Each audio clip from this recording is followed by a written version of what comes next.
La guerra actual con Irán ha provocado una reacción inmediata en muchos púlpitos y canales. Ezequiel 38 ya comenzó, pero una profecía no se identifica por emoción, titulares ni coincidencias parciales. Se identifica leyendo cada condición que Dios puso en el texto. Y cuando hacemos eso, la pregunta cambia por completo. El 3 de agosto de 2026, Reuters informó que Irán negaba conversaciones directas con Estados Unidos y negociaba con Omán una ruta temporal por el estrecho de Hormuz. La crisis seguía abierta, con presión sobre rutas comerciales y energía. Ese es el hecho actual. Ahora hay que compararlo con el hecho profético. Irán aparece en Ezequiel 38 bajo el nombre de Persia, pero Persia no aparece sola. Convertir la presencia de un solo país en cumplimiento total es borrar el resto de la lista que Dios inspiró. Una coincidencia abre una pregunta, no firma el cumplimiento. Ese es el error que vamos a confrontar, el sensacionalismo profético que toma una noticia verdadera, le añade una conclusión que el texto todavía no autoriza y después presenta esa conclusión como si fuera una declaración bíblica.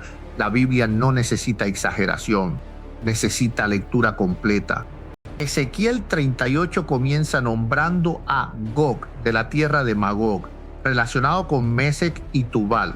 Después añade a Persia, Cus, Phut, Gomer y Beth-Togarma. El pasaje describe una coalición amplia y dirigida. No describe únicamente un choque bilateral entre Israel e Irán. Persia es una pieza real del texto. El antiguo imperio persa ocupó el territorio donde se encuentra el Irán moderno. Esa relación histórica merece atención, pero el sensacionalismo profético se detiene ahí porque esa pieza produce titulares. Ezequiel sigue hablando y obliga a mirar todas las demás piezas. La primera prueba, entonces, es la coalición completa. Ezequiel no presenta a Persia como cabeza de la operación. La figura que dirige es Gog. Persia acompaña a otros pueblos. Si el conflicto actual gira principalmente alrededor de Israel e Irán, todavía falta demostrar que la estructura descrita por el profeta está presente. Aquí el defensor del cumplimiento inmediato responde: los nombres antiguos pueden representar alianzas modernas y esas alianzas quizás se están formando. La respuesta suena fuerte hasta que se examina. Una posibilidad futura no prueba un cumplimiento presente. Profecía cumplida exige hechos, no asociaciones imaginadas. El texto añade Beth-Togarma de los confines del norte y declara que muchas naciones estarán con Gog. No basta con señalar tensiones diplomáticas entre varios países. Ezequiel describe una acción coordinada contra Israel bajo una dirección reconocible. Esa coordinación completa no puede reemplazarse con mapas coloreados y flechas dibujadas.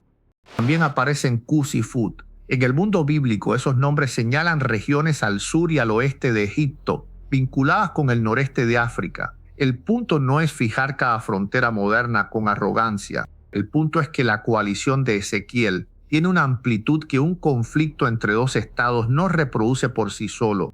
Gomer aparece con todas sus compañías. Mesec y Tubal también ocupan un lugar destacado. Cuando alguien elimina estos nombres y solo conserva Persia, ya no está interpretando Ezequiel 38. Está usando una palabra del capítulo para construir otro relato. La lectura bíblica responsable no exige que sepamos con certeza absoluta la equivalencia moderna de cada pueblo antiguo. Sí exige que respetemos la función que cumplen en el pasaje, mostrar una alianza internacional numerosa, organizada y orientada contra Israel. La segunda prueba es la condición de Israel cuando ocurre la invasión. Ezequiel 38 habla de un pueblo recogido de muchas naciones, llevado a los montes de Israel y viviendo en seguridad. El versículo 11 añade ciudades sin muros, cerrojos ni puertas. Ese detalle no es decorativo.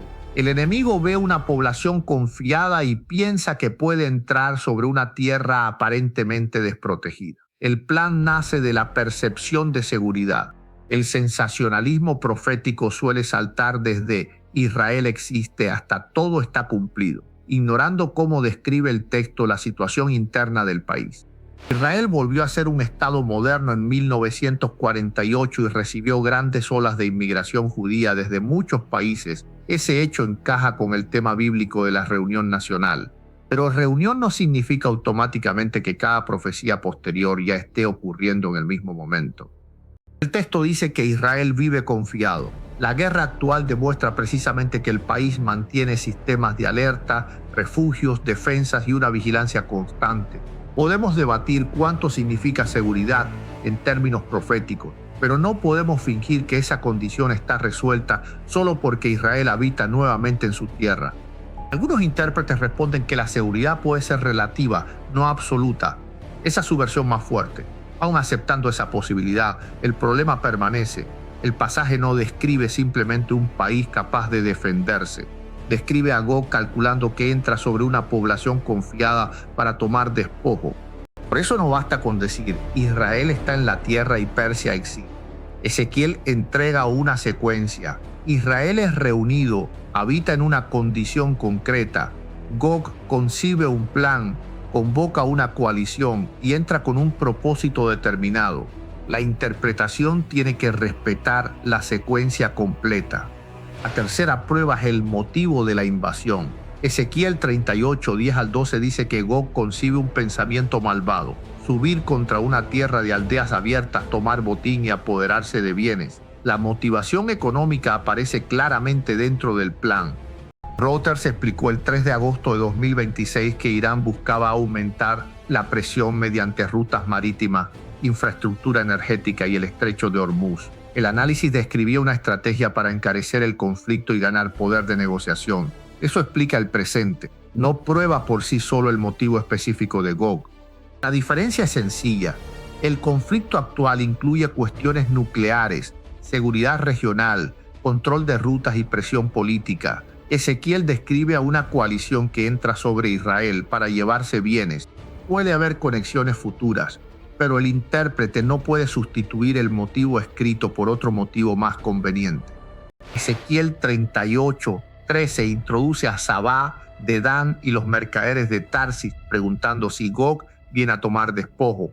Es una reacción internacional centrada en la rapiña. No es una intervención que detiene la coalición. Es una pregunta que confirma cómo se percibe su intención. Ese versículo también corrige otra costumbre: convertir cada país moderno en una ficha fija sin admitir incertidumbre. Sabá y Dedán tienen raíces geográficas antiguas en Arabia. Tarsis ha recibido varias identificaciones. La función profética es más segura que cada mapa moderno. Observan, preguntan y no lideran la invasión.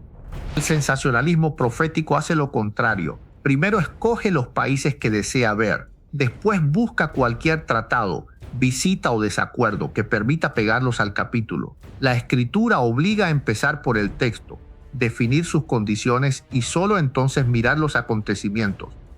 La cuarta prueba es el desenlace. Este punto destruye la mayoría de las identificaciones apresuradas. Ezequiel no termina con una tregua negociada, un intercambio diplomático ni una victoria explicada únicamente por capacidad humana. Dios interviene de una manera pública y reconocida. Ezequiel 38, 18 dice que la ira de Dios sube cuando Gog entra en la tierra de Israel. El centro del desenlace no es la habilidad de Gog ni la respuesta de las naciones, es la acción soberana de Dios defendiendo su nombre y su propósito con Israel. Los versículos 19 y 20 anuncian un gran terremoto en la tierra de Israel. Peces, aves, animales y seres humanos tiemblan. Las montañas son derribadas y las estructuras caen. No es lenguaje que pueda reducirse a una oscilación del mercado o a una crisis diplomática. El versículo 21 declara que la confusión alcanza la propia coalición y que la espada de cada uno se vuelve contra su hermano. El poder invasor se descompone desde dentro. El texto presenta una derrota que lleva la marca de intervención divina, no un simple retroceso táctico. El versículo 22 añade pestilencia, sangre, lluvia torrencial, granizo, fuego y azufre. La lista es concreta. Si alguien dice que Ezequiel 38 ya se cumplió, tiene que mostrar este conjunto, no seleccionar una explosión, una tormenta o un temblor aislado y llamarlo cumplimiento. La profecía no termina cuando Persia entra en la conversación, termina cuando Dios se hace reconocer ante muchas naciones mediante señales que el texto enumera. Hasta que ese desenlace no aparezca, estamos observando antecedentes posibles, no firmando el acta del cumplimiento. Ezequiel 38:23 da el propósito: Dios será engrandecido, santificado y conocido ante los ojos de muchas naciones. El resultado no deja al mundo discutiendo quién ganó por estrategia. El resultado obliga a reconocer que el Dios de Israel actuó. Aquí aparece una regla que protege a la iglesia del engaño. Una profecía bíblica debe interpretarse por sus detalles internos. Las noticias pueden mostrar movimientos relevantes, pero ninguna noticia tiene autoridad para reescribir el pasaje. La autoridad final sigue siendo la palabra de Dios. Atención, visita ahora mismo regaloenvivo.com e introduce este código ITEVT. El primero que lo haga puede recibir un premio de hasta $500. Corre a regaloenvivo.com y participa gratis. Ezequiel 39 continúa el mismo juicio. Dios declara que derribará el arco de la mano izquierda de Gog y hará caer las saetas de su mano derecha. El lenguaje describe la inutilidad completa del poder que Gog lleva contra Israel. Los versículos 4 y 5 dicen que Gog cae sobre los montes de Israel con toda su multitud. Las aves y los animales reciben sus restos. No hay una retirada ordenada ni una negociación que preserve a la coalición. Hay destrucción total sobre el territorio que quiso conquistar. Ezequiel 39, 6 anuncia fuego sobre Magog y sobre los que habitan confiados en las costas. La dimensión del juicio supera el punto de entrada en Israel. Dios alcanza también la base desde la cual salió la agresión. Ezequiel no permite confundir esta profecía con cualquier enfrentamiento regional. Cuando Gog sea juzgado, el resultado será tan amplio, tan visible y tan ligado al nombre de Dios que nadie podrá reducirlo a un comunicado político. Ese desenlace todavía es la vara de medir. El versículo 7 declara que Dios hará conocido su santo nombre en medio de Israel y no permitirá que vuelva a ser profanado. Las naciones sabrán que Él es el Santo de Israel. Esa afirmación alcanza el corazón espiritual del capítulo. El sensacionalismo profético suele concentrarse en identificar países porque los mapas producen emoción, pero Ezequiel concentra el desenlace en la santidad de Dios. La pregunta principal no es cuánto acertó un comentarista, es cómo Dios vindica su nombre delante de Israel y las naciones. Ezequiel 39, 9 afirma que los habitantes de las ciudades de Israel utilizarán durante 7 años los instrumentos dejados por la coalición. No hace falta forzar cada objeto antiguo para convertirlo en tecnología moderna. Sí hace falta respetar el periodo y la escala que el texto presenta. Cuando alguien dice que el pasaje ya comenzó, debe explicar cómo encaja ese periodo de 7 años. No puede declarar literal a Persia, simbólica la coalición, metafórica la seguridad, figurado el botín y después ignorar los años. Ese método cambia de regla cada vez que encuentra una dificultad. Los versículos 11 y 12 asignan un lugar de sepultura a Gog y declaran que Israel enterrará los cuerpos durante 7 meses. Ese detalle convierte el desenlace en una operación nacional prolongada. No es una imagen vaga de derrota, es una consecuencia material con tiempo y lugar. El versículo 13 dice que todo el pueblo de la tierra participará y que ese día será memorable cuando Dios sea glorificado. El capítulo conecta limpieza nacional, memoria histórica y revelación divina. Esa combinación todavía no puede señalarse en el conflicto actual. Ezequiel 39, 14 añade hombres designados para recorrer la tierra y completar la limpieza. El texto vuelve a ser específico. Una interpretación seria no puede limitarse a decir Irán es Persia. Tiene que caminar hasta el final del capítulo y responder por cada consecuencia. Los versículos 17 al 20 describen una gran comida para aves y animales sobre los caídos. El lenguaje retoma imágenes proféticas de juicio. El mensaje es humillante para la coalición. Llega confiada en su número y termina convertida en señal de la autoridad de Dios. El versículo 21 dice que Dios pondrá su gloria entre las naciones y que ellas verán su juicio. Otra vez aparece la visibilidad mundial. No se trata de creyentes discutiendo en redes si un ataque encaja. Las naciones ven el acto de Dios. Ezequiel 39, 22 afirma que la casa de Israel conocerá al Señor desde aquel día en adelante. Esa frase exige una transformación espiritual profunda. El capítulo no termina únicamente con supervivencia nacional, termina con reconocimiento espiritual.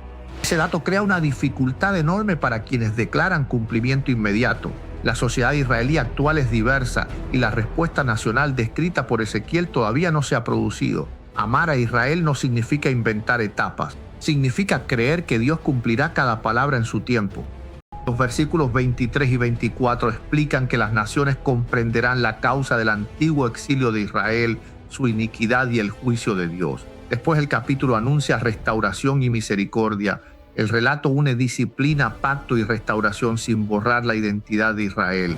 Ezequiel 39, 25 habla de la restauración de Jacob y del celo de Dios por su santo nombre. Jacob no se convierte en una institución distinta. El profeta mantiene la identidad nacional. Dios trata con Israel conforme a sus promesas. El versículo 29 cierra diciendo que Dios derramará su espíritu sobre la casa de Israel y no esconderá más su rostro. Ese final impide reducir los capítulos 38 y 39 a geopolítica. La meta incluye restauración espiritual bajo la acción de Dios.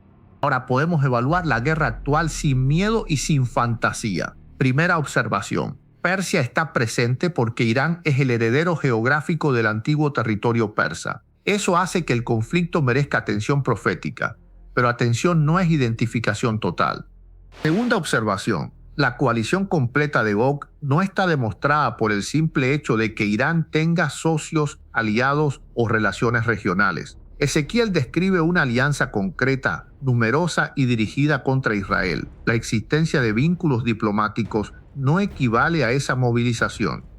Tercera observación. La condición de Israel en el pasaje debe tratarse con cuidado. El Estado existe, el pueblo ha regresado desde muchas naciones y la tierra ha sido reconstruida. Pero el nivel de seguridad descrito y la percepción de vulnerabilidad que impulsa a Gog todavía requieren explicación. Cuarta observación. El motivo actual de Irán incluye presión regional, control de rutas, energía y asuntos nucleares. Reuters informó que el estrecho de Hormuz, por donde pasaba cerca de una quinta parte del consumo mundial de petróleo antes de la guerra, era usado como punto de presión. Ezequiel centra la intención de Gog en el botín de Israel. Quinta observación. El desenlace sobrenatural de Ezequiel no se ha presentado.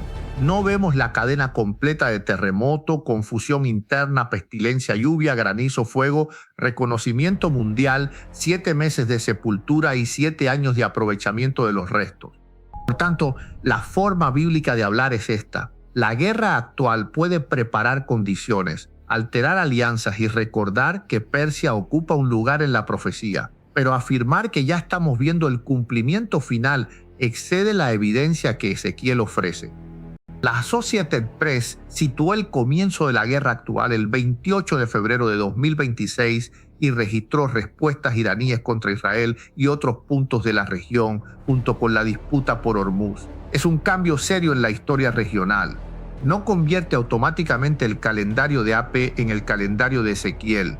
Reuters informó el 8 de junio que Israel e Irán dijeron haber detenido temporalmente los ataques entre ambos después de una petición del presidente Donald Trump. Esa pausa mostró que el conflicto podía cambiar de intensidad mediante decisiones políticas. El final de Gog, en cambio, llega por juicio directo de Dios. El 3 de agosto, Associated Press informó que el presidente Trump retenía nuevas acciones mientras buscaba conversaciones sobre Hormuz y el programa nuclear iraní. Otra vez vemos negociación, presión y decisiones humanas. Ezequiel 38 y 39 describen un desenlace de otro orden. Esto no minimiza el peligro que enfrenta Israel. Tampoco excusa las amenazas del régimen iraní. Significa que nuestra defensa de Israel debe estar unida a la verdad. Una interpretación inflada puede emocionar por una semana y después desacreditar la profecía cuando el titular cambia. El creyente no necesita correr detrás de cada fecha. Jesús advirtió contra quienes anuncian tiempos y señales sin fundamento. La vigilancia bíblica no es ansiedad, es fidelidad. Observamos, oramos, estudiamos y nos negamos a decir que Dios habló donde Dios no habló. También debemos distinguir Ezequiel 38 de Armagedón. Apocalipsis 16 reúne a los reyes para el gran día de Dios y Apocalipsis 19 presenta la venida visible de Cristo. Los textos comparten juicio, pero no por eso cada detalle ni cada momento son idénticos. Apocalipsis 20 vuelve a usar los nombres Gog y Magog después del reino de 1000 años, cuando Satanás engaña a las naciones. Ese uso posterior demuestra que los nombres pueden funcionar como figura de una rebelión mundial contra Dios. No obliga a colocar Ezequiel 38 en el mismo momento. La profecía bíblica exige distinguir eventos que se parecen. Si mezclamos Gog, Armagedón y la rebelión final en una sola escena, perdemos las señales que Dios dejó para cada pasaje. El entusiasmo no puede reemplazar el orden del texto. Otra pregunta legítima es cuándo ocurre Ezequiel 38 respecto al periodo de tribulación. Hay intérpretes que lo colocan antes, otros al comienzo y otros cerca del final. El texto no entrega una fecha de calendario, sí entrega condiciones que deben cumplirse. ¡Atención! Visita ahora mismo regaloenvivo.com e introduce este código DGBKF. DGBKF. El primero que lo haga puede recibir un premio de hasta $500. Corre a regaloenvivo.com y participa gratis. La ausencia de una fecha exacta no nos autoriza a ser vagos. Al contrario, nos obliga a ser estrictos con lo que sí está escrito: coalición, dirección, condición de Israel, motivo de botín, intervención divina, limpieza posterior y restauración espiritual. El error del sensacionalismo profético consiste en convertir la posibilidad en certeza. Dice, Irán es Persia, Persia está en Ezequiel, por tanto esta guerra es Ezequiel. Ese razonamiento omite más de la mitad del capítulo. Una conclusión bíblica no puede descansar sobre una premisa recortada. La lectura correcta dice, Irán nos obliga a mirar Persia. Después preguntamos por Gog, Magog, Mesec, Tubal, Cus, Fut, Gomer, Betogarma, la seguridad de Israel, el botín, el terremoto, el juicio y la restauración. Esa es la diferencia entre observar y fabricar. También hay que rechazar las identificaciones basadas únicamente en sonidos de palabras. Mesec no se convierte en una ciudad moderna porque dos nombres suenen parecidos en español o inglés. Tubal no se identifica por una sílaba. La geografía antigua requiere historia, lenguas y fuentes, no ocurrencias. Lo mismo ocurre con el título príncipe soberano o príncipe principal de Mesec y Tubal. Algunas traducciones antiguas produjeron asociaciones con nombres modernos, pero construir una identificación completa sobre una traducción discutida es demasiado débil para declarar cumplimiento. No necesitamos resolver cada discusión lingüística para captar el mensaje. Gog representa un gobernante arrogante que reúne naciones contra Israel. Dios lo atrae, lo juzga y usa su derrota para revelar su santidad. Esa estructura es clara aunque algunos nombres antiguos sigan debatidos. Ezequiel 38:4 usa la imagen de garfios en las quijadas de Gog. Dios gobierna incluso el movimiento del invasor. Gog cree ejecutar su plan. Dios lo conduce hacia el lugar de juicio. La profecía presenta soberanía divina, no un accidente geopolítico. Ezequiel 38:10 afirma que el plan nace en el corazón de Gog. La responsabilidad humana permanece. Dios gobierna la historia sin convertir la maldad en inocencia. Gog desea tomar. Dios usa ese deseo para mostrar quién reina sobre las naciones. Ese equilibrio también corrige dos extremos. Uno ve solo política y niega la profecía. El otro ve profecía en cada noticia y deja de analizar los hechos. La Biblia nos manda a reconocer tanto las decisiones humanas como el gobierno de Dios. Israel no existe por casualidad histórica. Los profetas anunciaron reunión, restauración y trato futuro con la casa de Jacob. Romanos 11 declara que los dones y el llamamiento de Dios son irrevocables. La iglesia no reemplaza a Israel ni cancela sus promesas. Por eso defendemos a Israel sin convertir cada decisión política en profecía cumplida. El pacto de Dios es firme. Nuestras interpretaciones pueden equivocarse. Confundir ambas cosas es peligroso porque coloca una opinión humana al nivel de la Escritura. El creyente que ama la profecía debe amar también la paciencia. Daniel recibió visiones que no se cumplieron en su vida. Ezequiel habló a exiliados que vieron ruina antes de restauración. La verdad profética no depende de nuestra prisa. La guerra actual puede cambiar otra vez mañana. Un acuerdo puede reducir las hostilidades. Una nueva crisis puede ampliarlas. Ninguno de esos giros altera a Ezequiel. El texto permanece y cada condición seguirá esperando su cumplimiento exacto. Cuando un comentarista ata la profecía a una fecha concreta y la fecha falla, muchos terminan desconfiando de la Biblia. Pero la Biblia no falló. Falló quien añadió una fecha que el pasaje nunca dio. Esa distinción hay que decirla con claridad. La profecía no necesita que nosotros la ayudemos con exageraciones. Persia ya está escrita. Israel ya está escrito, Gog ya está escrito, la coalición, la invasión y el juicio ya están escritos. Nuestra tarea es creer lo que está escrito y callar donde el texto no ha hablado.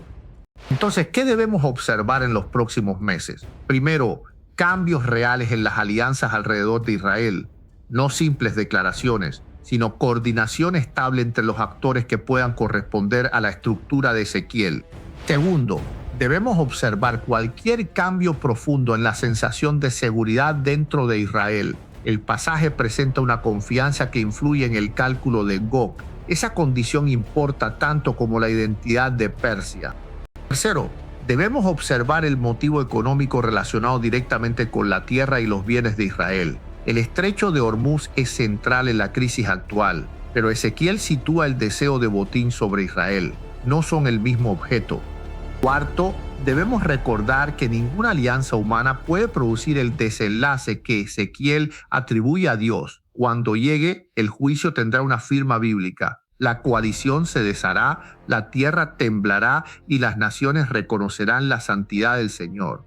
Quinto, debemos mirar la restauración espiritual de Israel. Ezequiel 39 no acaba con fronteras aseguradas, acaba con Dios derramando su espíritu y dejando de esconder su rostro. Ese final es inseparable de la profecía. ¿Puede la guerra actual ser un antecedente? Sí, porque afecta a Persia, Israel, las rutas regionales y las alianzas. ¿Podemos declarar que ya es el cumplimiento? No, porque las 4 pruebas principales todavía no aparecen completas. Esa respuesta es firme y bíblica. No confundas vigilancia con alarma. La alarma vive de titulares. La vigilancia vive de la palabra. La alarma cambia cada hora. La palabra permanece. La alarma necesita asegurar que todo ocurre ahora. La vigilancia puede esperar porque conoce al Dios que cumple. Ora por la protección de Israel. Ora por los civiles que sufren en la región. Ora para que el pueblo judío reconozca al Mesías. Y ora para que la iglesia no sea engañada por predicciones humanas vestidas de autoridad bíblica. Lee Ezequiel 38 y 39 completos. Marca cada nombre, cada condición, cada verbo y cada consecuencia. Después compara. Cuando el pasaje gobierna la noticia, la profecía fortalece la fe. Cuando la noticia gobierna el pasaje, nace la confusión.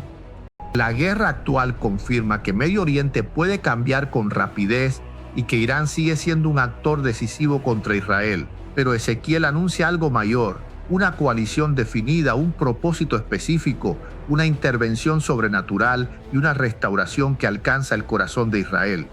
No vamos a ponerle a Dios palabras que Él no dijo, tampoco vamos a ignorar lo que sí dijo. Persia está en el texto, Israel está en el texto, Gog está en el texto, y el cumplimiento llegará exactamente como Dios lo anunció, no como lo exige el calendario de las redes.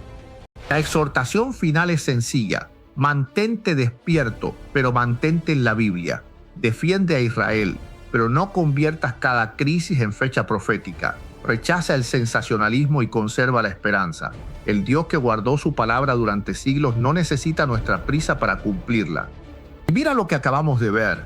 El pueblo judío volvió a su tierra tal como los profetas lo anunciaron, y esa nación que muchos daban por muerta hoy respira, crece y cumple la palabra delante de nuestros ojos. Pero no te levantes de ahí, porque esta transmisión no para. En segundos arranca el próximo bloque aquí mismo, sin que tengas que mover un dedo. Y te lo digo de corazón, lo que viene ahora golpea igual de fuerte que esto o más. No te voy a adelantar nada, quédate y lo ves conmigo. Déjame tu comentario abajo, dime qué piensas y agarra el teléfono ahora mismo y comparte esta transmisión con alguien que necesita despertar. Hazlo mientras seguimos, no te muevas, que esto sigue rodando.